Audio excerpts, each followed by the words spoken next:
Hey everyone, I am finally back with Erik Hogan, the creator of Scorpion Engine. Say hi, Erik. Hello. So we're finally going to get back into some Scorpion Engine style development here, and this time we're actually going to try to get our game project Scorpion Boy exporting and running on MegaDive, which is an awesome new export feature that is now quite functional. So let's dive in. Erik had told me this is slightly complicated, which is why we're making a video of this specifically because the project was started for the classic Amiga computers, so we now have to kind of retroactively set up the project to be able to support the MegaDive version. So I'm all ears. Erik, guide me through this process. So I do want to make just a couple of quick disclaimers before we continue. So one is the MegaDive side is fairly new, so it's possible we might run into some blocking issue at some point, but we'll go as far as we can. The second one is, because this was designed as an Amiga first game, it could be a few complications to go through. But we'll go through it one step at a time. Actually, did you want to run it in Amiga mode first, just so Oh, sure, yeah. to refresh everyone's memory of what it looks like and plays like at the moment?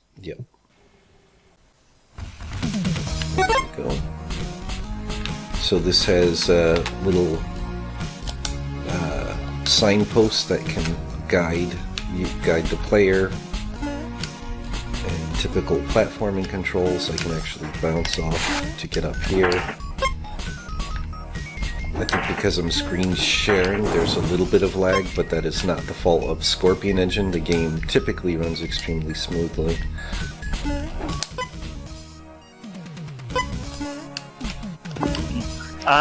Yep. Yeah, I find sometimes when I'm streaming there can be some frame skips on the emulator. Exactly.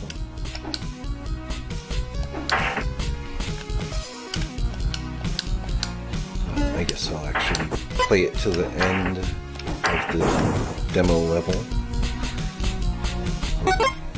Most of the way there now.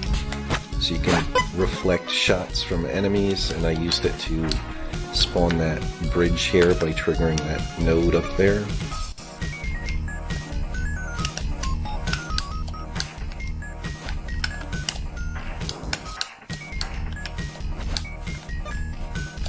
There's a little bug where the thing keeps flashing. That's probably an error in my coding.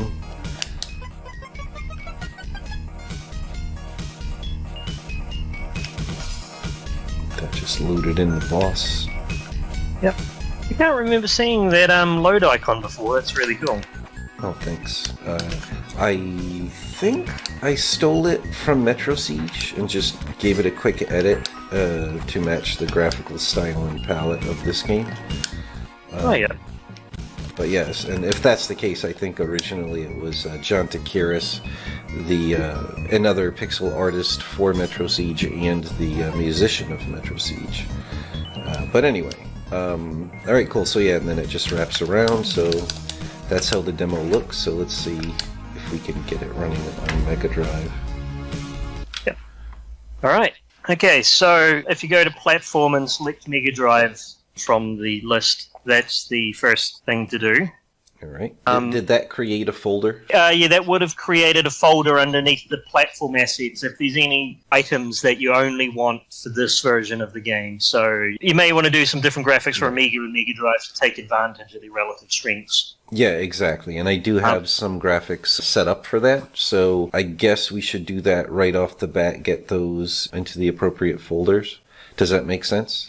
So just a quick explanation of what we're seeing there. The top half of each color is what we will see on the MegaDive. And then the bottom left and the bottom right are just if we're using shadow and highlight mode, we can do some special hardware tricks to use those additional colors. Right. So with that highlight mode applied over that color, you'd get this light grayish blue color, and if you use the shadow mode, you'd get this darker color here, and that's the case for all the colors. But the big difference is the MegaDive can support 4 16 color palettes, which is actually 15 plus clear. But since there was already Amiga graphics that were based on 16 color, when I chose MegaDrive for the first time, it basically converted the 16 color Amiga palette to make this default MegaDrive palette. Yep. Because at first it's assuming it's going to want to try to reuse the same graphics as the Amiga version and like remap it to this palette. Yep, I think I've got it set so that if you open a platform that you've never opened before, like MegaDrive, and there's no palette already, it will just take the palette from the Amiga OCS build. Makes sense. Do one little change here before we go any further. Yep. So you see where it says one palette 16 colors? Yep. We want to change that to 2 palettes 32 colors. Okay.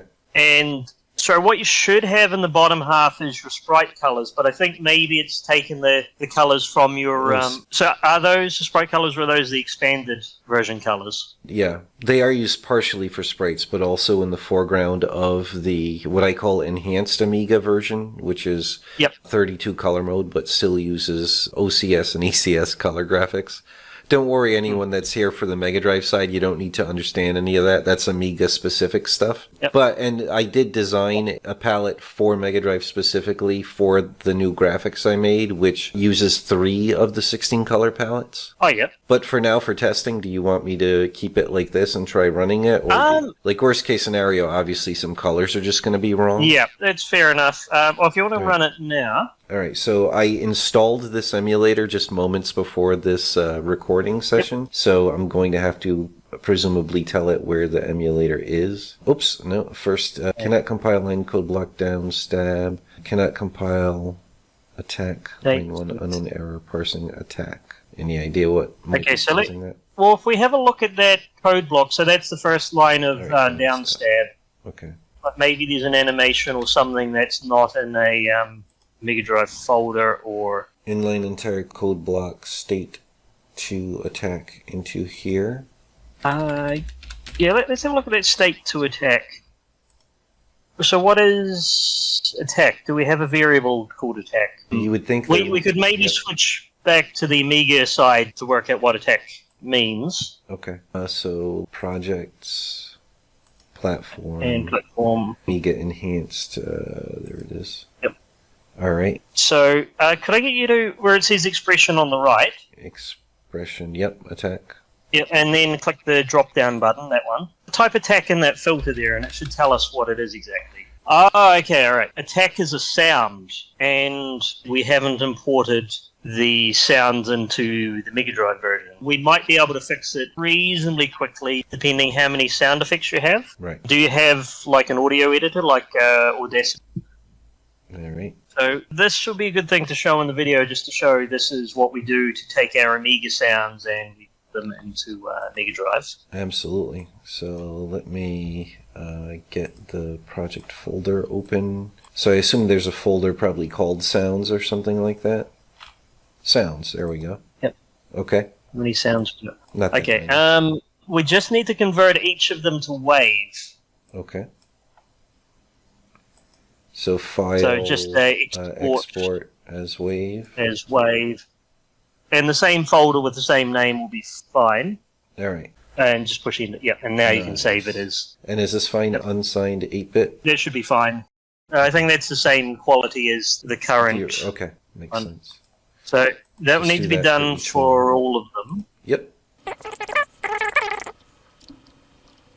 So just a little bit of context. The MegaDrive has some capabilities for playing back samples, though typically I think for sound effects like this you would use a programmable sound generator to kind of like generate chiptune sound effects. But that's something we can come back to in future. Yeah. And it's perfectly okay just to take the samples you've already made for Amiga and then just get them running in the MegaDrive. Right, and presumably the big reason to do that is to save memory on the MegaDrive version and reserve samples for when you really need them, when it's worth the extra memory expense as far as cartridge size, or what? Does it use some kind of RAM for that? No, it doesn't really need any additional RAM. What it does need is cartridge space, and the 4 megabytes is basically the hard limit on how big a cartridge can be. Now, those happen to all be fairly small samples, so it shouldn't be that much of a problem. Yeah. You may also want to convert some of your sounds to save channels and things like that. I think you've got a lot of channels that you can use for those sorts of programmable sound effects, but not as many for samples. Right. All right. So now that they're all waves and in the same folder. So if you want to go back into Scorpion. Hold on 1 second. So if you go to the project tab. All right. Projects. And we want to switch to MegaDrive. Yeah. Okay. And now if you go into Audio and Anim 5, so you see there's still no sound effects there, but then you click Import. Nice. Yep. And just click OK to that. So you see they're all there now. Yep. Great. Actually, well, just one thing I just wanted to really quickly show is if you go back to that tab. Audio and Anim 5? Yep. And just click that text sound, and then where it says edit MML, click that. So, yep, the edit one, and it should ask you, oh, no, sorry, that's one thing I hadn't, actually click got it, and then click edit again. Yep. Okay. Look for and then just choose, if you've got like Notepad, that will be fine. Okay. Notepad. Okay. Okay, so that is what we call music macro language, MML. So that's the format that the sound driver that Scorpion uses needs. And this is basically like a tracker file or an entire mod file that just plays this one sound effect. Gotcha. But you could write an entire song that way. Right, gotcha. And in fact, I am working on a converter for ProTracker to MML, but I don't have anything to show on that just yet. Okay, fantastic. All right. Should we try running it again now? Yep. So we may still get some errors, but we'll go through them one at a time. Track one. Oh, could I get you to go back into the Audio and Anim 5? Yep. I'm guessing that Scorpion Boy track 1 was like a WAV file that you just happened to have in the project. Oh, funny. But Yeah, that's a great point. Yep. Should I delete? Yep. No worries. Just delete it, and it shouldn't come back unless you do another import. Gotcha. So if you want to give it another run. The reason why I don't allow a dash in a file name of something like a sample is because in expressions that can get mistaken for a minus. Right. Oh. Okay. So because the MegaDrive is tile-based and based on 8x8 tiles, it basically requires everything to be multiple of 8. It's not a concern on Amiga. It is a concern on a MegaDrive. So go to... there, and you just want to go edit. Yep. Well, if you just want to edit the pedal image. But is this going to edit it also, or did it create a new version of this image for MegaDrive? This will be altering the Amiga version, but you could, I guess, if you've got a backup or something, or if you want to take a backup of the whole folder, we should be able to have separate copies of the panel in platform assets. Yeah, HUD, here it is. Okay, so I'll just edit this and make it a multiple of 8 in height. We want. Oh, does that 24? That will just make the canvas bigger without Okay, sorry. Warping the graphics. I haven't really used ProMotion, so. All right, anyway, I'm gonna try running it again. No, that. Yeah, so so it got a little bit further. It looks like it's compiled the sound at least. Oh. Of course. Okay, so. That makes sense. Yep. Cinematic panel image.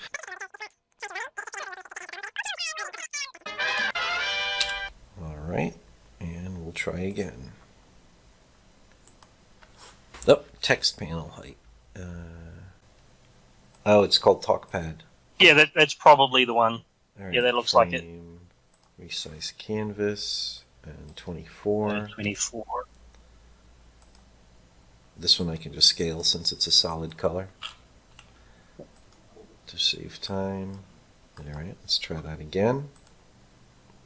Oh, nice. So it's compiled, and yep, it is looking for the emulator, as you say. Perfect. Okay. Oh, Y resolution. Okay. Yep. No, that's no problem. So what we're just got to do next is go to the code tab, and we'll have a look at a level 1 startup. Yep. Actually, this might be a good opportunity to add some conditional code. So if you want to add a new line, and then change it to conditional. Conditional, and then we're going to check. Go for is Amiga. There we go. And then, yep, it's not 0, it'll be fine. Or you could change it to say equals true. Just for the sake of readability. Mm. Like that. And you just need to change the compare. So where it says compare, you need to change it to there equals. We go. Nice. And the end condition, you want to move that up so that it's just underneath that line. Yep. Good. So Yep, no, that should be good. All right. See what happens.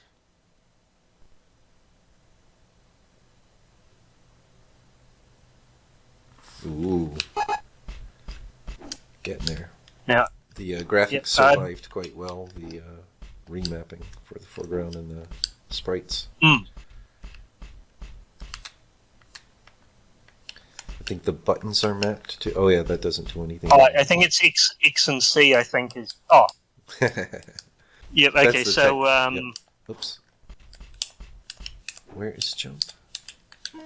Wow, it's one of the shoulder buttons on my Xbox controller. Oh. I'll have to remap that. Yep. Sweet, but yeah, it's running very smoothly. All right, awesome. So can we start getting in some of the, like I actually hand edited and remapped stuff for a MegaDrive specific palette, as I mentioned before, so we can start getting that in there? There was one thing I wanted to bring up so we can discuss it is, so you've got a 16 color palette for the background and then a 16 color palette for sprites and things. Then you may want a 16 color palette for parallax and a 16 color palette for the UI HUD at the bottom. Right. So that's 4 palettes already. There's 3 at the moment. There's the back layer, which is 16 colors. There's the foreground layer, and then there's the sprites. So background is the first 16. The second set of 16 is the foreground graphics. And then the third set of 16 is the current sprite palette I want to use. All right. So I'll get you to make a change to the project tab. Yeah, right. Because you say that first 16 colors is the parallax, right?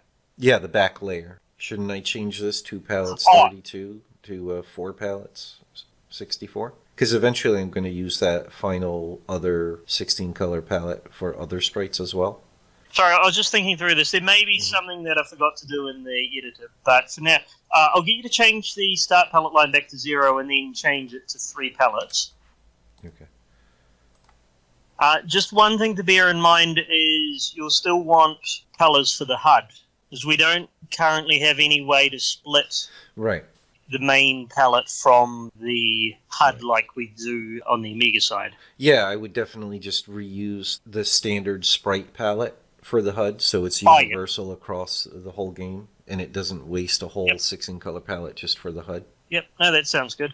If you want to go into your animation tab, I'll just quickly discuss the palette lines and a few other things. So if you want to select, I guess choose your player idle. So that's currently set as palette line 0, which means it uses the first 16 colors. Yeah, so that would need line 2. So it starts at 0, right? So yeah, 2 is the third one. To all, so that's going to apply it to all animation? No, all the frames in this animation. Oh, okay. So I'm going to have to do this for all of the... Maybe if we come back to that one, I guess like we can just make sure there's a difference. We make sure that the idle looks right and then see if it looks different to the run frames.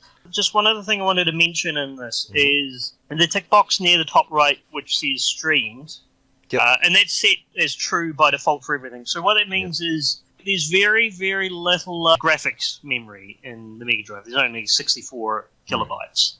So the reason why we've got streaming is what that will do is instead of keeping all of those frames of animation in memory all of the time, it will just stream the current frame. Yeah. That way you can have a lot of animations like in those really beautiful looking games like Aladdin or Pitfall. Yeah, stuff like Streets of Rage 2 or 3 where you have tons of large animated characters. Just one set of animations for one of the characters would blow out the VRAM. So they need to stream per frame needed from the cartridge to the VRAM on the fly for every frame update of the character. It's just great. The MegaDrive can stream directly from the cartridge to the VRAM so quickly to be able to do that. The fabled blast processing. Did we want to try running it right now, or should I actually import the graphics into the MegaDrive specific folder? Yeah, I guess that's a good next step, because if you're setting the palette line, Yeah. we'll also want to have the right Colors being used, yep. Yep. All right, sweet. So platform assets, now there's going to be a MegaDrive folder. Fantastic.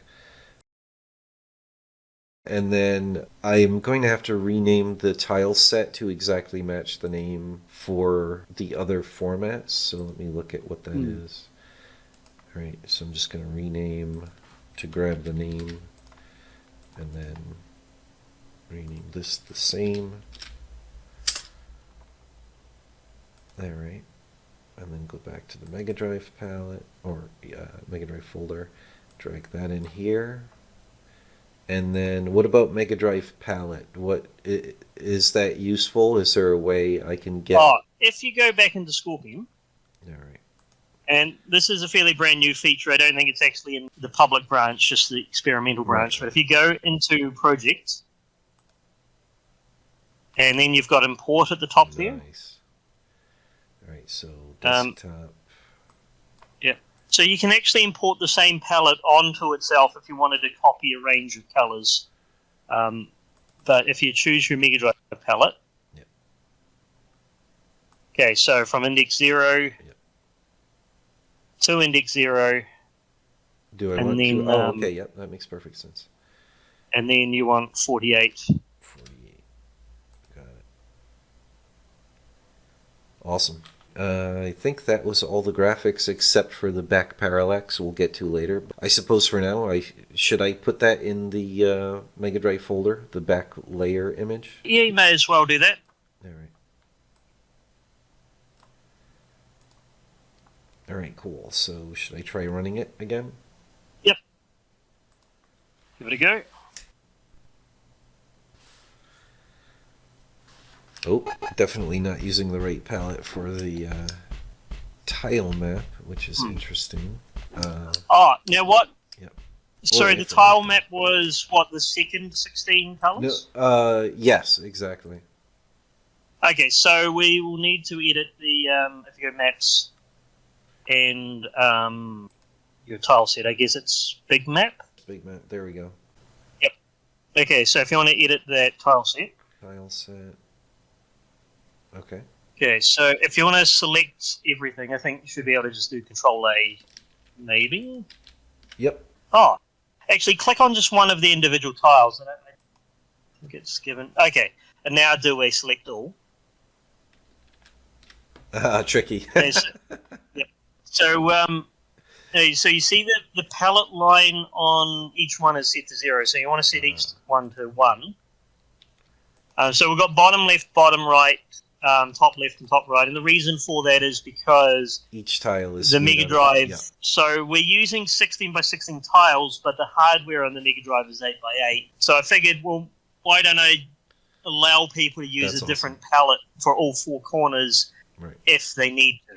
Okay, if you want to save that, yep. And let's give that another go. Yeah, blast them. Okay. Do you think there'd be any problem with me switching this to NTSC instead of PAL? Still shouldn't be. Obeying the palette. 2 days later. Okay, so Erik figured out why the tile graphics were not mapping to the right colors, and that is because if we look here in the main project folder, you'll see there is the big map, that's the level 1 .tmx, that's the actual tile map file, and then there's also a big map tile set file that's similar. I can't remember what the 3-letter extension is, but basically there's those 2 files, and Scorpion Engine is looking for those files first, and then it's going to use the corresponding graphic image for the tile set in the same folder that that file is. And since in our specifically under Platform Assets MegaDrive, we did not have those files, we only had the graphic, it was ignoring that specific tile set graphic made to match the MegaDrive palette. So it was basically grabbing the wrong graphics asset from the base folder and trying to remap that to the MegaDrive palette, hence the bizarre colors. So now that I just copied over those map and tile sets, which is TSX files, into the MegaDrive folder, and now because it finds these files in the MegaDrive folder, it knows to use this image instead. And you'll see once I run it, it now has fixed the palette issue for the foreground, which is great because now we can actually work on getting the back parallax layer in. And that's what we'll be doing shortly, but let's take a look. So now you'll see these graphics, the colors are now correct in the background. Of course, it looks weird with a dark black background, and there's still another issue that Erik and I have to resolve eventually. I already started, but we don't have to worry about that today, and that is in the Amiga versions of this game, in order to optimize not having too many big moving blitter objects on screen, I make several things with blocks. And so the this little thing here is supposed to be a little like fairy statue with a white up arrow. You can see that its colors are garbled right now, and that's because I've not yet not only updated the graphics, but also right now the way Scorpion Engine works, if you use blocks, it actually uses one of the parallax layers for the blocks. So we're going to have to, or I'm going to replace those animated blocks with sprites on the MegaDrive. There's plenty of sprite drawing power and plenty of sprites you could throw on screen. So I've already started. I've fixed the graphics and got them in the folder. I've started making the animations and actors in Scorpion Engine, but we're not going to be worrying about that today. We're just going to get the back layer in. But you could see already I did update the big checkpoint sprite statue, and I've been experimenting, and it's going to look worse probably on video with the off-sync frame rate and stuff. But I was trying different techniques on MegaDrive to get the wings to look translucent, and this one right here is having 2 frames of the statue that are alternating between completely transparent hollow wings and then the wings with a solid fill color in it. And if it flickers at 60 frames per second, especially on a CRT monitor, it's actually quite a convincing translucent color effect. I also tried the dither mesh, so it's a checkerboard pattern, and the which parts of the checkerboard pattern are transparent alternate between frames, and that on a CRT monitor is even more convincing, like a real translucent color. But the issue is, like, an artist needs to make a decision. Like the case is, the reality is most of the people that are going to be playing this game now are going to be playing it on modern LCD screens. So it doesn't have that built-in kind of blurring effect of CRT monitors. So none of these tricks I use will look as convincingly like a translucent color. So I need to pick the one, ideally pick one effect that works well across the board. And I'm still kind of deciding which one of these effects works best. But anyway, sorry about that little digression there, but that's why that looks the way it does. And it probably looks better with me running it. And it would look best, obviously, like I said, on a real MegaDrive, especially hooked up to a real CRT monitor. But I'll just keep experimenting until I decide on the effect I like best. Obviously, I don't want the flickering to be too jarring for anyone. But anyway, and before we get into adding the back layer, I should also mention or point out, you could see there's animated background tiles, which is a great feature Erik had added quite a while ago for Amiga and now also supported on MegaDrive. You can see there's some graphical errors and some colors changing that shouldn't be. That's just me. I have not really painstakingly remapped this tile set yet, and specifically the animated tiles. I did not make sure. I did kind of a quick remap on those, but it is an awesome feature to just make the environment more lively. But anyway, let's get into getting the background in. So I've not done this at all yet for MegaDrive. I did create the graphics based on the technical constraints, unless I made a mistake.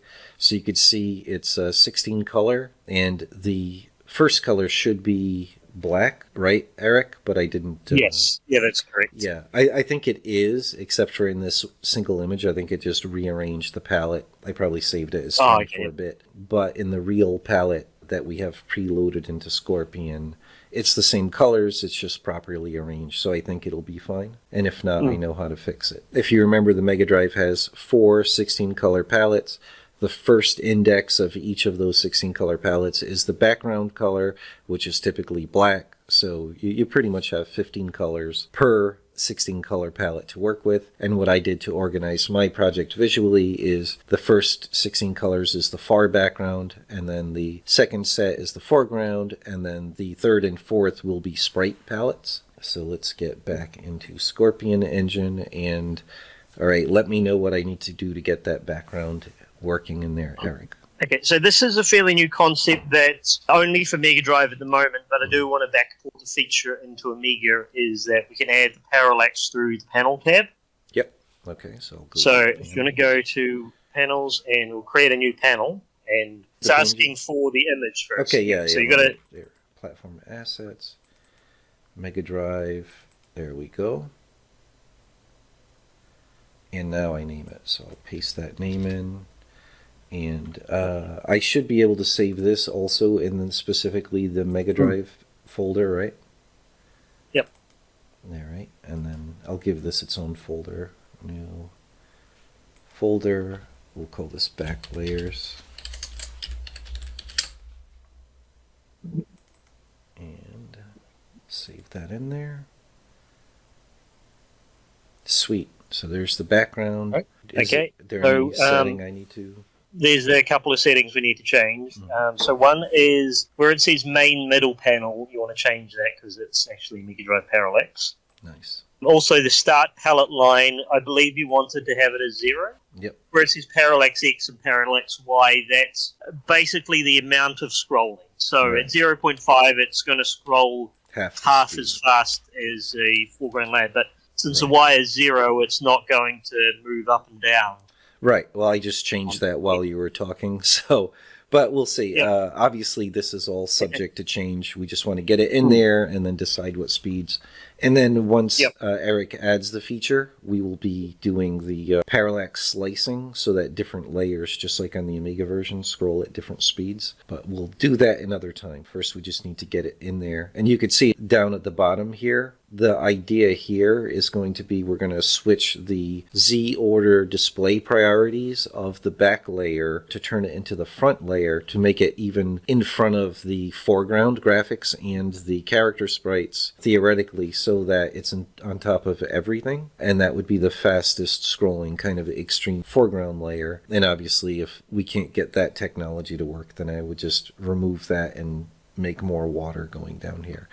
But anyway, so let's see how far we can get today with what we've got. All right, so you said go into maps? I'm going to go to maps, yep. All right.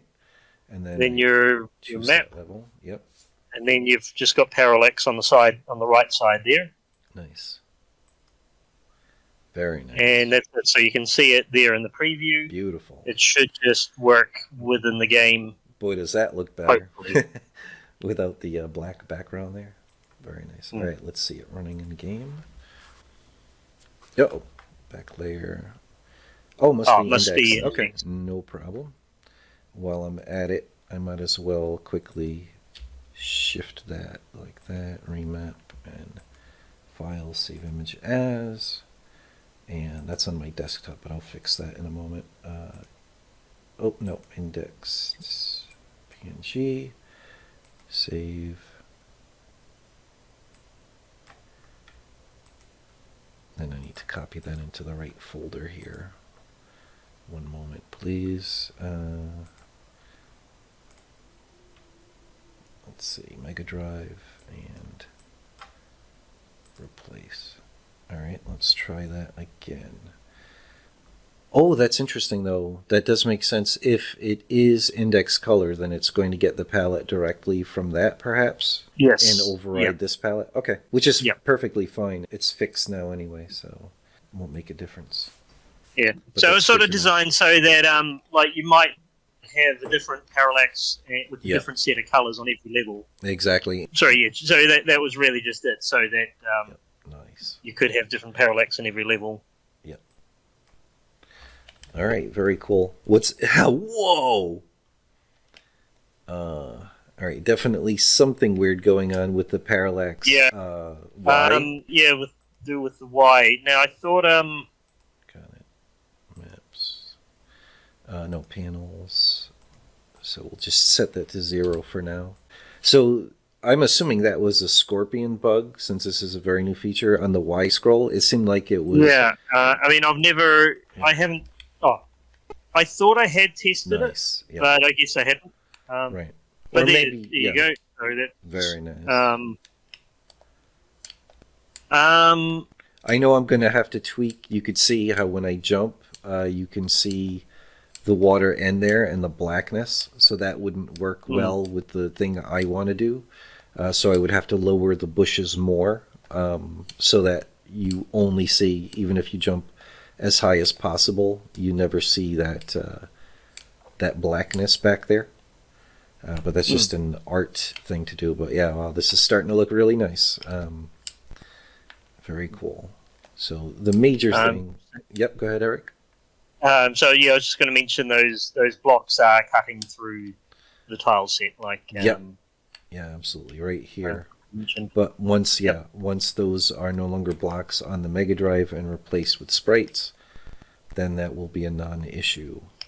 All right, very cool. So I think until you get the new features in, and maybe if you've had a chance to fix the Y bug, the next time we make a video, we can do the kind of perfect that back layer. And in the meantime, I'll just work on the map and replace, for the MegaDrive version, these block-based items with their sprite equivalents, and then the MegaDrive version will start to be in really good shape. The other cool thing that we should be able to do, maybe even before that happens, is make a video where we actually, like, I'm making good progress designing the real logo for the real name of this game. And kind of conceptualizing the splash screen / main menu. So that could be our next video, or, so those are the two upcoming videos. We'll be getting in a nice looking functional splash screen / menu screen, and getting the back layer perfected. And like I said, in the meantime, I'll just do get those things replaced with sprites on the MegaDrive version, and we'll certainly review that in the video to show how I did it.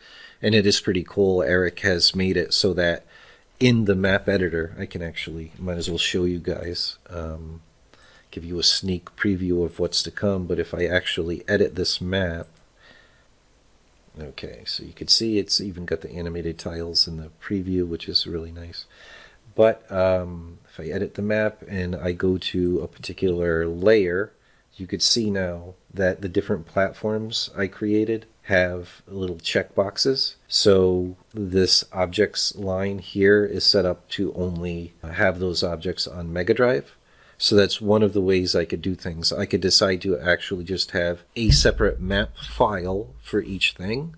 The problem with that is if I decide to drastically change the layout of the map, I would have to redo that work or copy and paste it in the map editor from one file to the other.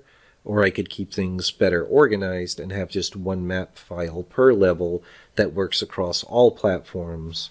But I would create like a MegaDrive objects layer and so on and so forth, and make sure it's ticked on or off. And then when it's loading the map for any given platform, it just properly loads in the stuff specific that platform and ignores the layers and the objects in those layers for the other platforms. So that almost certainly is the best idea for a fairly big project. So you're not, anytime you make it more time consuming and annoying to iterate on a level design or something, is almost certainly a bad idea. You want to be able to just have a thought like, oh, it would be way better if we added this elevation part of the level where things are higher up or whatever.